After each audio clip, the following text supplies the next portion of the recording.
This is LXBN TV and our affiliate, Texas Bar TV. We are here, of course, at the tail end of the 2013 State Bar of Texas annual meeting. I am joined by Bryan Garner. He is the co-author of Reading Law, the Interpretation of Legal Text. He is a co-author with Justice Antonin Scalia. Bryan, tell me a bit about this text and the release of the book.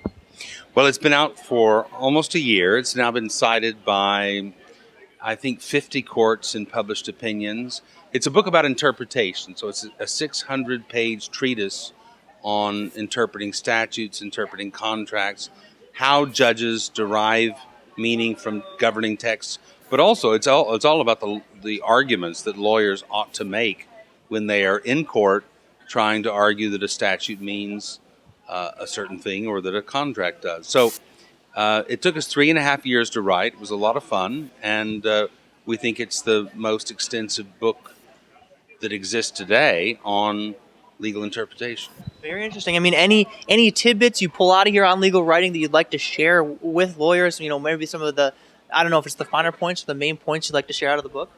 Well, Justice Scalia and I are both stylists, and we work very hard to try to make the style interesting and good. So with Reading Law, I mean, we really had in mind a kind of beach reading for lawyers, even though it ended up being a 600-page treatise. But he says he learned a fair amount from me and collaborating with me. I certainly learned from him. The one thing I can't learn from him is his inimitable style, the way he phrases things so amazingly well. You just wonder how he comes up with some of his phrases. But at one point, he and I were working on one passage in the book together, and there was this long block quotation. He wanted to quote his dissent in a case, and it was a full 2-page block quotation. Well, it was an amazing dissent, but you can't just say the dissent stated as follows. I said, Justice Scalia, we must acknowledge that you wrote the dissent, and we have to say something about why we're quoting it, which is one of my rules of writing. You should not have a block quotation without introducing it properly and saying why you're quoting it. So he looked at me and said, where do you get these rules? And I said, well, I make them up. Of course I make them up, but I don't just make them up.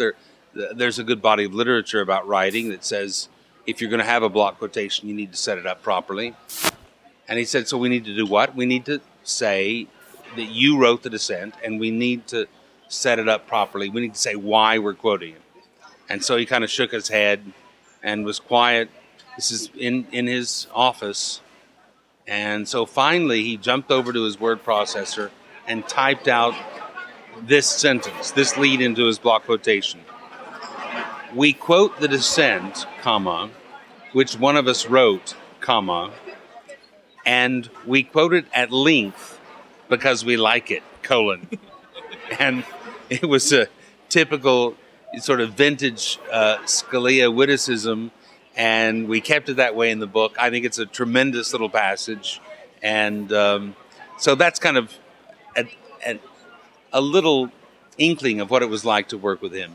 Very interesting. The book, again, is Reading Law, the Interpretation of Legal Text, authored by Bryan Garner and Justice Scalia. For more of our coverage of the State Bar of Texas annual meeting, visit us at LXBN.com and at TexasBarToday.com as well. Thank you for joining me, Bryan. Thank you. Excellent. Thanks for stopping by.